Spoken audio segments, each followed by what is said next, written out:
What's up? What's up? Hunguppod Live family. Welcome to another week and another episode with me and Tony. What's your up, favorite y'all? happy hour duo. Your favorite happy What's hour up? duo. What's up? I am Eric, aka Life Coach Eric, aka Tennis Bay. It's good to see y'all. And it's good to see you. I am Tony Purnell. I am your homie. I'm your brother, and I am your friend, otherwise known as the Lightworker. How y'all doing? How y'all doing? And this is episode what? 19? 19? We getting there. We almost there. We almost there. Of the road till I can't Let go. Yeah, that's all I know. It's giving Boys to Men. No, to you. We're not there yet. So we're not gonna, be sad or, we're gonna save that for the next episode, but we getting close to that. But I think what you're saying, Tony, is that it's just that sense of accomplishment. Yeah, we almost there. We almost, we're Yeah. about to wrap it up. It's a wrap. It's almost a wrap. We got one more episode to the close of this season, but just hang tight. All right, hang tight. How you feeling? I'm good. I'm actually appreciating this week. We had a little burst of warm weather. And I'm here for it, Tony. Okay. I'm here for it, Tony, because, you start to see them little green, what do you call them? Where the tulips come up. But first you see the little green. Oh, yes. You put that on your Instagram. You see that first. That's like the first sign of spring is on the way. It's coming around the corner. And I appreciate the warmer months because it's all about the beach for me. Tony, Spring is my favorite season. I was going to ask you if you like the warmer. I hate the winter. Oh. I'm a winter baby, but I hate the winter. I was about to say you a winter baby. I thought most winter babies love the layering, the boots. First of all, speaking about winter, I only like the winter because of the fashion. If you can dress in the wintertime, come on for the fashion. We know you can dress. Because anybody can dress in summer. It's a fucking tank top, a piece of short, and You're not really that's wearing it. that much at all. That's what I'm saying. I'm when you looking forward dress to in the not wearing wintertime, much at all. We know you can dress. So I'm here for the springtime weather though. My absolute favorite season. Yeah, absolutely. Well, that's cool. I appreciate you checking in with me. How you doing, light worker? I'm doing good this week. I'm doing real good. I'm a little sad because I didn't have a Valentine's this year. So we're rooting for next year. But I did want to talk about something like really briefly because they talk about, what is it, Matt? You said side girlfriend, side boyfriend day is either the day before or the day after. It's usually the day after, isn't it? Is it the day after? Yeah. Okay, so, and I didn't even have a side nigga day. I didn't have a Valentine's Day or a side nigga day. It was slim pickings this year. I was right along with you. But you know what, Tony? Honestly, truly, I cannot tell you the last time I had I cannot remember the last time having a Valentine. We gonna get you one next year. We gonna pray Ooh. anointing over this stage. We gonna get you one next year, okay? Get you one too. You wasn't the only. No, you. I'm about to. While you praying for me, you better be manifesting for your damn I self. know that's right. I know that's right. I'm sorry, wait. That was the Henny shot. What's up? We up in here. Anyway, I'm about to knock his ass out. I just told you I felt some type of way about not having one. But anyway, I was trying to make light of it. I know.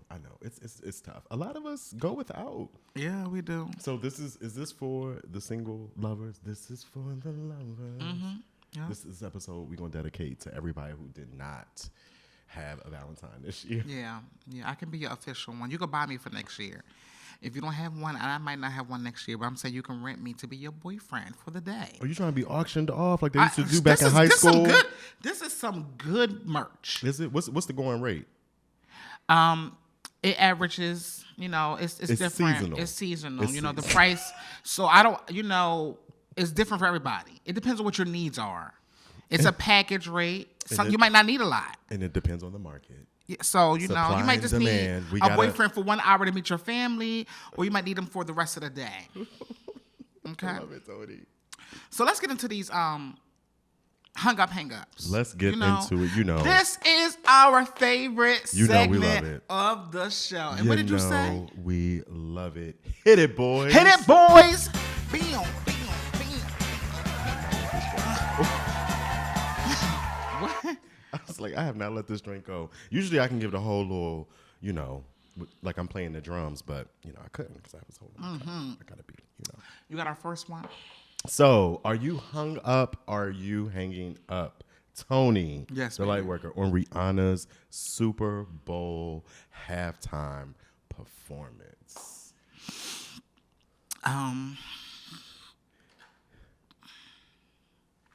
knew it. I fucking knew it. What's wrong with y'all? What you want? First of all, let me tell you something. Wait, thank you for your service, Rihanna. I think she's about to leave us on out. She about to leave us. She about to leave the entertainment industry on this side. If your ass knew you was pregnant and you couldn't commit to doing like how you knew you should have been doing it, then you should have said, no, Super Bowl, I'ma see y'all next time. Ain't like she wouldn't get another offer. You knew you was not going to commit to the level that you needed to after being, how long she been out? 7 years. That was your prime time to come back, and you did not do it like we needed you to. But who says it was a comeback? It was a comeback. Come on now. It wasn't a comeback. It was a comeback for because everybody. Rihanna not coming back. I don't think she's coming back. And now that we've seen the maybe baby that was her bump, farewell. And now that we've seen the baby bump, we know if she was coming back, it's no time soon. Maybe that was her farewell. I enjoyed the performance. I liked the contrast between the white and the red. The dancers, I like the moving stages. They said it was symbolic. They said that was the sperm, and she was like the womb. People come up with all type of That's yeah. What they said.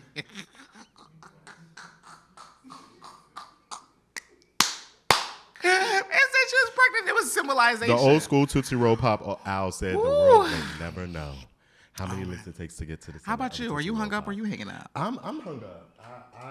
I like the performance. Like I said, I think she came out and look. Are there halftime performances that have been more explosive, more features? Yes, she didn't. People were saying Rihanna didn't bring out anybody. There was a lot of songs that she didn't do that a lot of people were looking forward to her doing. But look, she told y'all ahead of time it's going to be about 10, 15 minutes. And Mama gave y'all about 10 or 15 minutes up there. I like the performance. And if anybody's going to make a moment out of nothing, it's our girl Riri, because the sales went up, the streams went up, the draws went up, Fenty went up, everything was going all the way up after she did this performance. So I'm hung up. I'm okay. I'm still hanging up on her ass. But because you miss her. You want an album? Is that what you want? No, I'm tired. You don't even want the album? I'm tired of it. Oh, you hating that? I'm tired of it. Okay. Go ahead. Are you hung up or are you hanging up? By Chanel Stitt. We'll put the little tweet right here. She tweeted out this week, my grandma made me a cake for my birthday, and this is how it arrived to me. And I want to know if you are hung up or if you are hanging up. This is the yellow cake, Tony. I saw that earlier. It started trending again. And the question is, are you hung up or hanging up on yellow cake with chocolate frosting? It depends if the cake is moist. It better be moist. Yes, we need a moist cake. You got to take that thing out the oven. Let me tell you something. If that cake is moist, I love a yellow cake. Yes. And that is nostalgia. We talking about yellow cake with that chocolate frosting. I'm not a chocolate fan, but that's the only way I can really do it. Only way. It's so good. I'm hung up. I'm hung up too. I'm up there with you. That's that. You know what? I'm not going to hold you. It was like 2 months ago. I actually went to the store, got the ingredients, and made a chocolate cake, yellow cake for my damn self. And did I eat the whole thing? Yes. No, you did I not. Did, bitch. Oh, my God. Okay. Who gonna check me? Who gonna check me, boo? Who gonna check me, boo? The shit we do when we single, making fucking whole yellow cakes at home, eating that shit, crying with the damn glass of champagne with no fucking Valentine's Day. Come on, seasonal depression. Seasonal depression. What the fuck? This is what we doing up in here. All right. I am done with you. So that is our hung up hanging up for this week. And y'all already know if you want to participate or if you have a hung up hanging up, send it to hunguppod@gmail.com. Coming on the Hung Up Pod live stage with Eric and Tony. It's such a pleasure, to have you. And we are truly excited to meet you, to talk to you, to open up about who you are and just your general mission about the work that you do here. So let's just hear just a little bit about you. Tell us about who you are, what you do. Just give us some general just some general things about yourself. Okay. Well, I'll start with I like them light skinned Puerto Rican and Haitian with big con. No, actually, I'm just I love it. I'm being Talk it. silly. Talk it. We My here name is for it. Yolo. Yeah, for folks who don't know, that's the Debrat lyric from back in the day. That's being silly. Yeah, my name is Yolo Akili Robinson. Who am I? I am a Southerner. I am, a big auntie or uncle to many little ones in my life. I'm also the executive director and founder of BEAM, which is the Black Emotional and Mental Health Collective, which is a national organization dedicated to the healing, wellness, and liberation of Black folks. I'm a Libra, which is really important as well, and I would say also what else is important?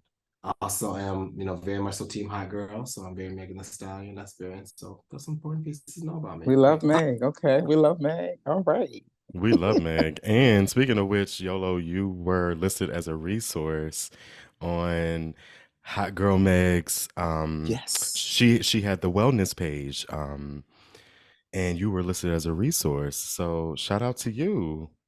Yeah, shout out to Beam. I mean, it's not just me; it's a team of folks who all make it possible. So we were really excited to be listed on the resource page. Of course, I have a lot of love for Megan, and I really thought that she was using her platform to really elevate wellness and mental health, which is really important for folks. So. Yes, All right. absolutely. Yes, and like Tony said, we're excited to have you here, founder and executive director of Beam. Yolo Akili Robinson is also an award-winning keynote speaker and author. And so it's really dope to have you here on the podcast. So let's get into let's just start with the basics. You already gave us a little bit about who Yolo is. Let's talk about Beam. Like I said, you're the founder and executive director of Beam, Black Emotional and Mental Health Collective. Talk to us about Beam and how this all came to be. Yes. Yeah. Ooh, big questions. Okay. All right. I worked in wellness and mental health for about 20 plus years. And I always felt like there was something I wanted to create that was dynamic enough to help us reimagine what we thought when we thought about mental health and wellness, and imagine how we all could be in our bodies and feel differently, and also hold not only just mental health, but hold the social justice aspect of it, holding that we had to unlearn rigid and toxic masculinity, holding that we had to unlearn, misogyny and transphobia, and really like at that intersection. And so, the real hope for Being, for me, at the core of it is just like to build an institution collectively to do that can reimagine the ways in which we do wellness and the ways in which we do mental health in our communities. And so some of our work shows up in a lot of innovative ways. The core of it is that, we train people who are barbers, stylists, activists, coaches, big mamas on how to show up and respond to mental health distress in Black communities in ways that center our culture, but also center dignity, right? Yes. And so that's a heart and core of what we do as a training institution. We have different programs to do that. We have our Black Mental Health and Healing Justice program, our Black Masculinity Reimagined program, which is exactly what it sounds like, a space for Black men and masculine folks to do the work of actively unlearning rigid masculinity and the impact it's had on their well-being and the ways in which they show up in the world. And then we have our Emotionally Intelligent Leadership program, which is about retraining and reimagining what leadership looks like, because oftentimes people who are in leadership create a lot of unwellness in organizations and institutions, as we might know. And so that's a big part of the work we do there. And then we have our grants, right? We have our Black Parent Support Fund, which is exactly what it sounds like. We give economic support to Black parents who are living with mental conditions or supporting children living with mental conditions. We just finished out giving out about $25,000 to about 160 families across the United States that we gave out directly. So it's just economic support, because we recognize living with depression is one thing, but living with depression with other lights is a whole different situation, right? Like really holding that. So a lot of our grant making efforts are like that. Our Black Wellness Innovation Fund and our Southern Healing Support Fund. So it's kind of a little bit short version of what we do, really training, really funding, grant funding and resourcing, and just trying to build a movement for wellness for all our folks across the country. First of all, I don't like how you just came in here and hit that thing like that. You hit it, you quit it, now you're rolling out. Like you gave us the Cliff Notes version, expanded. And I love that. As a clinician, I'm also a psychotherapist. I have my own practice, and so I did my research on you. I'm like, okay, we're gonna talk to this guy. I wanna do a deep dive. Okay. Okay. And the first thing that really spoke out to me was Bean. And I've combed your social media and the website and everything. And the really thing that struck out to me was how you said Beam was really developed in response to fill the gaps in the public health infrastructure in our community as it relates to, building community, mental health treatment, first person language, identification, mental health literacy. It's a lot of work that can be done right now. I agree with you when you said, community mental health is actually a very broad thing. It's about stable housing, trans rights, access to care, navigating through our systemic racism. But I want to know from you, what other work must we do? Let's go there. What other work must we do in this field? Yeah, that's a big question. There's a lot of things that come to mind. And as a clinician, I know there's probably we can go deep, so it'll pull us back if we pull back,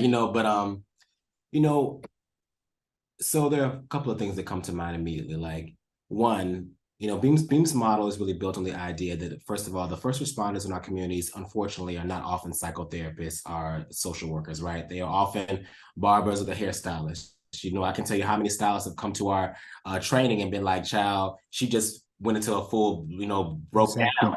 Or she went into a whole fit moment. And like, I had to like really de-escalate her, and I didn't have the skills to do that, right? How much actual comes up in beauty salons and barbershops that they are left to kind of manage and deal with. So recognizing that like the first responders need more skills and tools, and we need to build up villages whose overall literacy is built up, right? So like wherever you are in the village, you need to have more understanding, more skills, more tools, more reframing, not just people who may be able to go to therapy or access therapy, but the entire village.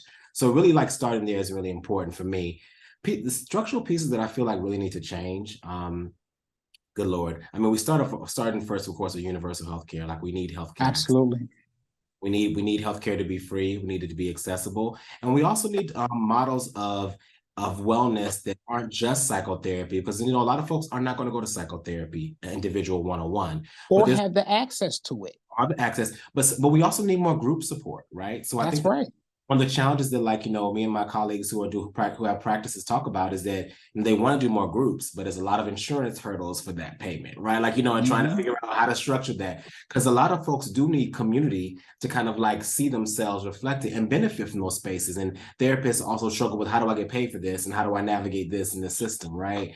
So I think we need more group care. We need to challenge insurance systems in terms of the ways in which they do and don't compensate therapists and other kinds of wellness professionals, right? Like we need to really challenge them to reimagine the way their payment structure, the administrative hurdles, all those dimensions of what happens needs to transform, change, right?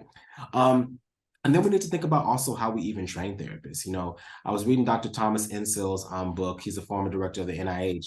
It's called From Mental Illness to Mental Health. And he was talking about how, like, most therapists actually get some of their science-based evidence training after they finish their degree, right? That they don't actually get those interventions when they're actually in school, which is a problem, because like that means you got to pursue those, like, right? Like, so some people are not pursuing. So what's happening in education? And also, is that education really being deeply informed by like racial justice and healing justice?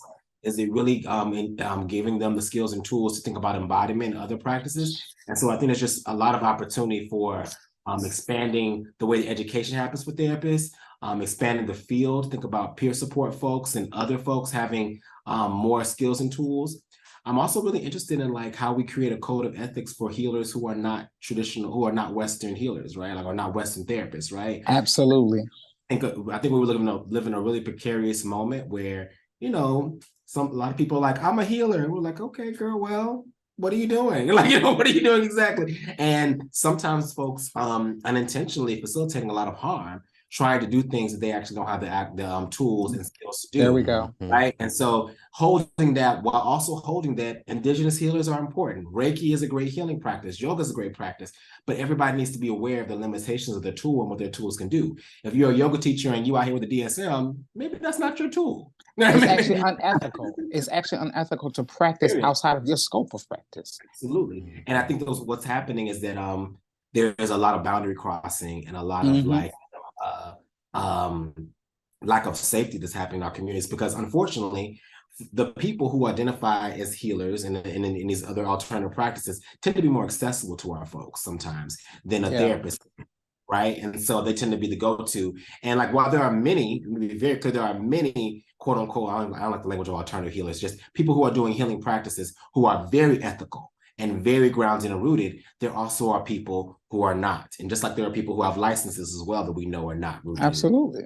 So I think we got to think about how do we protect our folks in those spaces. So some of the things that pop to mind, I'm always thinking systems level change, because I feel like we need to structurally reshape the way we do wellness and mental health, and even some of the language.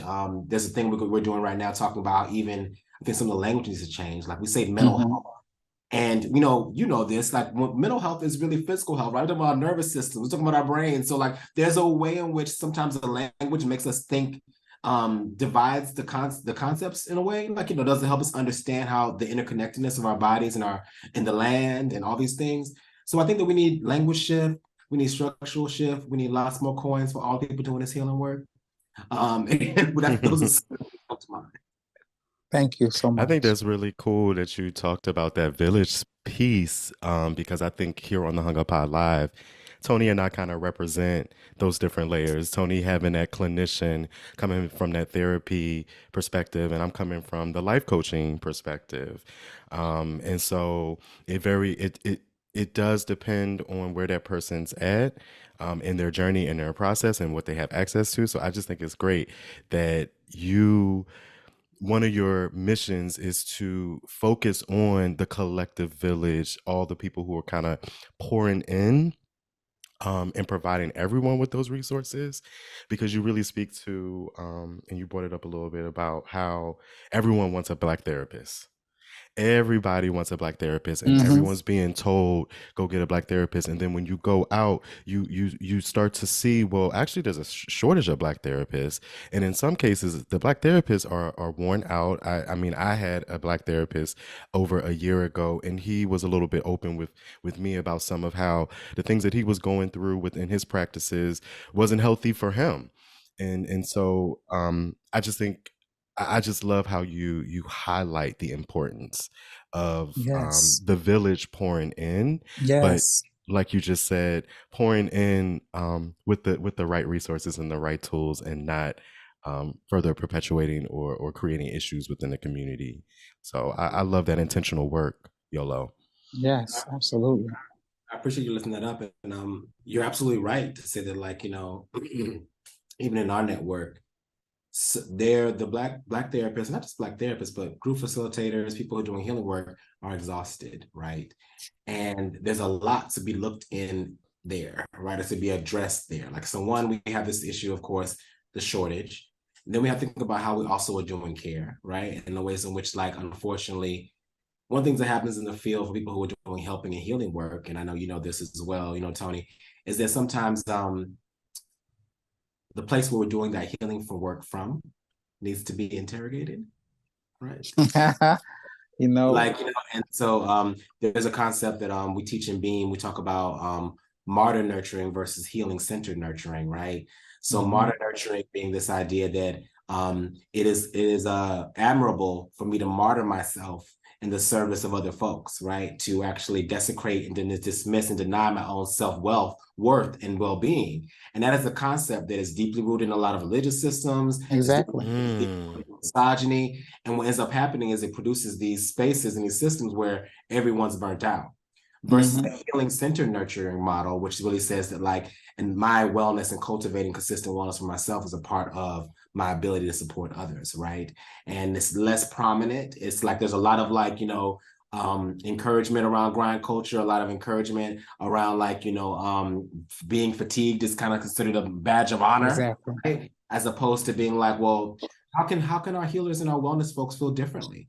What needs to change in the system? What needs to change in terms of compensation? What needs to change in terms of strategies? We've had some facilitators talk about how like they started doing groups, and how the group dynamic itself made them more energized than one-on-one, because everybody may not be a good facilitator for a one-on-one doing 20 sessions in a week or something, whatever that looks like, right? That might not be your practice. You know what I mean? So there are other things, other ways in which we need to let our, Black folks, our wellness professionals know they can show up and do the work, So it's a lot of that needs to be addressed, Well, I want you to stay right there. So my point of view is that healing should be something that is experienced instead of done. We've come to, this part of life that, we all got to go through a healing process. We got to heal. And they put in the terms of healing needs to be done. I don't believe that. I think healing is something that should be experienced. With your viewpoints as having passion for community healing, having passion for community health, community mental health, I want you to talk about the dark side of healing. What does that consist of? Go there with me. So when you say like, I guess, a more difficult side of healing, one side of healing, right? I think it's so important to name that, like, one, that healing is not a destination. Like, I can't tell you, I know you hear this all the time, both of you, like, he just need to heal, and then we can get together. I'm like, well, girl, I don't know what to tell you, because that's a long process. Like, you know what I mean? It's going to take time. People don't quote unquote heal or reestablish relationships with their wounds in the way that makes you feel good or makes them what you want them to be. Yes. Which is really important. But I think it's important that people understand that, like, when you do the intentional work of deciding that I want to begin to see how I can increase the quality of my interior, my emotional interior life, when I want to increase the dimension or change the dimension of how I feel in my body, when I want to increase the quality of my relationships and my engagement with people in my love life, that work will activate and bring up a lot of different things. And some of those things will not feel good. Some of those things will be difficult. Some of those things will be hard. It's messy. You know what I mean? Like so much of our healing path, our journeys are messy, right? When people tell the stories about healing, it's always like frou on a rock. And it's like, well, really, people start realizing, oh, I've been lying to this person. I'm lying to myself. Or maybe I came to healing after I cheated on a partner, which created some harm because I didn't realize that was a pattern I had around sexual addiction. Like, there's a lot of ways in which people come to healing in a lot of different ways. Or maybe I got into a very difficult altercation, and that was my activating for me to realize I had a problem, or that I was in a victim in a situation or impacted by a situation. There's a lot of different ways people come to an awareness of a desire to change the way they relate to their emotional, psychological, spiritual selves. And I think that's so important to name that it's not cute all the time, that it's funky, you know what I mean, that you're crying and you're being messy sometimes, and it's all those things. And how to have compassion for the journey, how to try not to be as messy as it can be, like try to limit the messiness. Yes, Yolo. The messiness is how we learn. Like, like people always come to me and they be like, Yolo, you're so wise. I'm like, look, if I'm wise, it's because I have fucked up a lot. Okay. And I feel that's a good point. Like, we come to wisdom by making mistakes. And like, if I ain't wise, it's because I've fucked up a lot. Like, you know what I mean? So it's like, that's a part of our process. And I think we live in a culture that thinks we need to be perfect, that thinks we need to have it all together. They kind of push that illusion. And that's counter to the work that is called the healing calls us into, the healing justice calls us into. Yes. I just feel like sometimes of yourself. Yes. Go ahead. No, I was just going to snowball that with that. It's to fully love and embrace yourself is to also embrace the flaws, to embrace the things that are not so pretty about yourself. And I think that's also a big part of that journey. Yeah, and that's true, Eric. And also that you may not, right? Like, so like even the idea of fully embracing everything about ourselves, that takes a journey. Some people may not be, there are days when you don't love yourself, and that's a part of the journey too.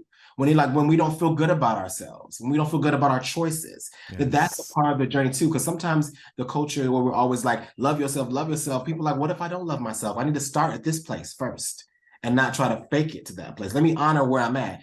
And right now I don't love myself, and not where I'm really struggling with myself. That's the place where the healing can begin. But that's the realistic shit people are not willing to address or start with. People want to, in my opinion, I've seen a lot of my patients who have this unhealthy relationship with the healing journey, with the healing process, and want to remain in their disease, want to remain in their illness, want to remain in their sickness because of the benefits that come with, I don't know if I'm making sense, but the benefits that come with not being healed. Yeah. It's curious, like for me, like I think that they're definitely, I think a couple of things coming to mind as you were sharing that piece. There is a way in which our nervous systems, our bodies, our behaviors become accustomed to patterns, even when those patterns are not in service to what we said we want, right? You know what I mean? Like there's a way in which we become accustomed to that. That feels familiar. Familiarity over the like not familiar, something else that may move me into a different direction or move me closer to what I say I want. So I think about like, you know, like one of my friends, Suleiman, who's a mentor of mine, he's also say, you know, people often want the familiar hell over the unfamiliar heaven, right? Yes. That is something that's very real, you know? And I think it's also, as you know, that like, you know, the ways in which trauma functions in our brains and in our bodies, the ways in which it can lead us to become self-sabotaging for ourselves on our journey, that is a part of the healing work too. You know what I mean? It is very critical. And I think the other piece I will say too is that the positive psychology movement has been in so many ways detrimental to what's actually healing, because everybody wants to present the positive piece and not really like talk about the hard, the ugly, the uncomfortable, and all those different dimensions of what really this work is, you know? Go ahead, Yola. Yes. I just want to do a quick time check with our brother Yolo. Oh yeah, I'm sorry. You know we can go on, Eric. I'm sorry. No. You're fine. We I got a just couple know more. I that. think we got a couple more minutes, just a little bit. Okay. I think. I have one more question for Yolo, and then Yeah, go Tony, ahead. you can definitely close up. You know, Yolo, I thought it was particularly interesting. I was listening to a conversation interview that you were a part of, and you know this conversation that we're having, me and Tony, that we're having with you today is it's really heavy on the journey and the process of healing. So I'm going to just snowball that, and I listened to an interview that you did, and you talked about how some of us in the community can turn that violence inward, or our lack of expression has built up this bitterness. And when we see others, you said when we see others living truthfully, unapologetically, we see others doing that work, some people can get angry and violent about that. And I wanted you to just speak on that. And what advice would you give to someone who is on their journey right now and trying to heal, but they too feel like they're in an environment where maybe they can't walk out and be their true authentic self? What advice would you give to that person listening? Such a great question. So many things popped into my mind. The first piece is, I think it's so important to name that we live in a country and in a system that fosters insecurity and feelings of inadequacy. And that because we live in a system that creates poverty, that creates scarcity, there is the very real reality that when people are appearing not to live in that, are appearing to be in different places, that will activate feelings for folks who may be still struggling with that, right? That's a structural, systemic piece. I've been in that place in my journey where I haven't felt good about the things that I'm doing in my life, or I haven't had certain things. And then you go to Instagram and you go to Facebook, and those feelings of frustration and discomfort and come up in me, all right? And we all manage those feelings differently. Some of us, it will propel us to kind of do more in our lives. Some of us, it will shut us down and we'll feel overwhelmed. Some of us will move into a jealous place where we'll start trying to drag that person down to make a similar feeling that we feel, right? But the reality is we all, and parts of our journey, are going to be in spaces where somebody else's journey is going to activate feelings of inadequacy or feelings of sadness, feelings within us. So I think that like holding that there's nothing abnormal about that, and like being able to honor and name that, like, this is what I feel, to take the time to sit, like, what am I feeling right now? Is this, I always say that jealousy or insecurity stems from a lack of fulfillment or a lack of honoring who you are. And so so when I feel that feeling, I'm like, Am I feeling fulfilled in my life? Well, how do I create fulfillment in my life so that I don't feel this way when I see someone else living in their truth and in their journey, right? That's the question that I ask myself. Yes. And I invite people to ask, like, what do I need to feel nourished and fulfilled so I can celebrate them? Yeah. For folks who are navigating, like we all are, I think in many ways, communities and spaces where it is not safe to show up in all the fullness of who we are, right? You know what I mean? I always tell people that, like, you know, find those corners, those enclaves, those spaces where you can do that, where you can blossom, you know, where you can bloom. Yes. On those spaces, on those people, build those relationships, sustain On your tribe. Find your folks. And understand that finding your folks doesn't mean that you won't struggle with your folks. It don't mean that you won't be in That's conflict right. time. It means that, like, you still got to do the relational work of connecting, of faith, of confronting and understanding that confrontation can create intimacy. I think it's an important piece. People think confrontation means a blow up or an abandonment, when confrontation is how we also build intimacy, right? So many of our closest friends are the people that we went through stuff with, and we worked through it, and it was like, oh, you know what? Now Tony's my homie now because we went through that and we worked through that, right? Right. So thinking those terms and reframing, I think is really important for our folks. Thank you. This was, I mean, a really dynamic conversation, and getting to know you on a different capacity, on a different level. The work is not going to stop. The journey is never easy. Community healing is hard. It's heavy and it's exhausting, to say the least. I want to know, how do you stay mentally fit, as you do this work, as we close out this session, how do you remain grounded? How do you stay mentally fit? Well, the first piece I say is that I don't think I always can remain grounded. That, like, I fluctuate and move just like the water in the right? So like if I try to force myself, I gotta be grounded all the time. It's like, that's not gonna be life. Sometimes I'm loopy and I'm not connected, right? But there are practices holding that. There are practices that I do into my regular life, built into my life, that help me regulate, that help me stay connected and rooted as much as possible. One of the things I think about is my friend Channy. She told me years ago, she said, your self-care practices need to be they need to be tantamount, or they need to be equal to the degree of what you're holding in your world. She said, and at this point in my journey, she said, like, your wellness practices, you're holding this big organization, but your wellness practices are holding you to the same level and degree. And so for me, it led me to be like, okay, I have a therapist, I have a coach, I have a Reiki teacher that I go to. I have my practices that I do every day to start and end my day. I start my day, I have my tarot cards and my wellness affirmation cards. I have my breathing practices I do. I do meditation. I have my sound bowls. I close my day and start my day intentionally. I build in practices that help me kind of like feel regulated, like my yoga and like boxing, because I know I am a system that has to be maintained, right? I think That's about right. what I do. And so I try to do those things so that when I do dip and become ungrounded, it's not as ungrounded as it would be if I hadn't had all that practice and all those practices that help me keep me connected, right? So I think it's about village. It's about building a village of care. Mhm. It's about building practices of care. How do you start your day? How do you end your day? What are your rituals for affirmation? What are your rituals that sustain you spiritually? Whether it's your Bible, your Quran, whether it's your Bhagavad Gita, whatever it is, building a daily practice so that on those days when it does dip, you maybe don't dip as low as you might dip if you didn't have those practices.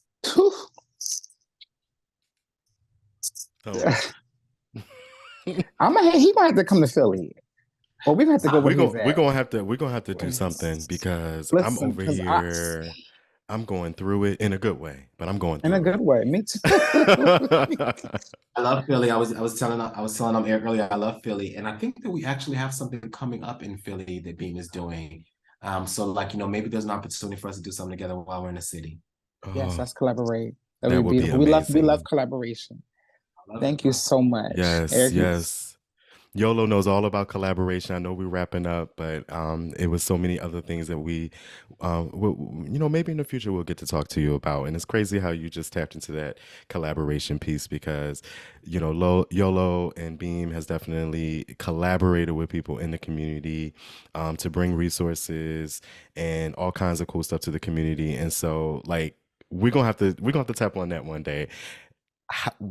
The importance of collaboration in the community. There we go. And so, ladies and gentlemen, Yolo Akili Yes. Robinson, founder and executive director of Beam, award-winning keynote speaker and author. Yes.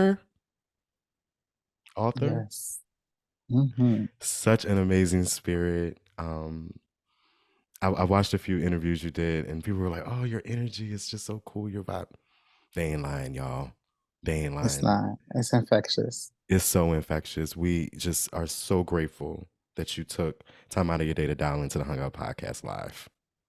Thank y'all for having me. I've been watching what y'all been doing in the conversations, and I've been okay. I see it. It's been really great, and many times nourishing and grounding for me. So just appreciation for you all for holding the space that you're holding, and the people that you are inspiring and helping along their healing journey as well. So just much love. And that's why I was when you asked me, I was like, yeah. Why did it say happen yet? So I'm excited that I had a chance to be connected. Let's do it again sometime. All right. Thank you so much. Thank you. Have a good evening. Good night. Good night. Bye. Wow, that was a really dope interview. So hung up on Yolo for dialing into the Hung Up Pod Live YouTube show, being the founder of Beam, and all the work that he's done and continues to do in the community. Yolo is really, I'm saying he's a hero. Yolo is a hero and an inspiration. So I'm hung up. Yes, I think, I felt personally connected. I felt like he was my spirit animal. I said when I hopped on a Zoom, I was like, oh, he fine. Yeah, he fine in real life. I was like, oh, I don't know if I can. You said in real life. I don't know if I can do this interview. I'm like, this man is fine. But I said, let me be a professional. Be a lady. Let me I'm a lady. I was like, ooh, okay, Tony, pull it together. You did good because I didn't notice your loins were on fire during the. No, I had to air the pussy out. And Let me tell you something. And it's not just. It's just his aura. Yes. His presence, his energy, his confidence. Mm-hmm. It was just, let me get serious for a second because his whole notion of him advocating for mental health, that's my whole thing. I was like, this is it. This is it. And you see and you hear his passion regarding the work that he do for the community, why mental health is important, why we need to navigate towards different aspects of mental health, resources. I was like, hey, I love it. And he really tapped into why that healing process is not linear and why it looks so different for all of us. That's and what to we're give talking ourselves about. grace. So I just thought it was a great discussion all the way around. For real. I'm hung up. I really want him. I'm hung up too. I really want him to come on in person, or we got to just go to the West Coast. Come on, Hung Up Pod Live in Cali. We might have to make. We got to go to the West happen. Coast. Creative director. We got to travel. But we got to travel. We got to get a budget to travel. Because we're not going to be y'all listening out local there. No more. We want to be bi-coastal. Yes. But he was amazing. He really was. I really enjoyed him. Appreciate you all for tuning in to this week's episode. We are so hung up. I'm Eric, aka Life Coach Eric. And I am Tony Purnell. I'm your homie, I'm your brother, and I am your friend, otherwise known as the Light Worker. And we are your favorite happy hour duo. We will see y'all next week. World peace. Peace.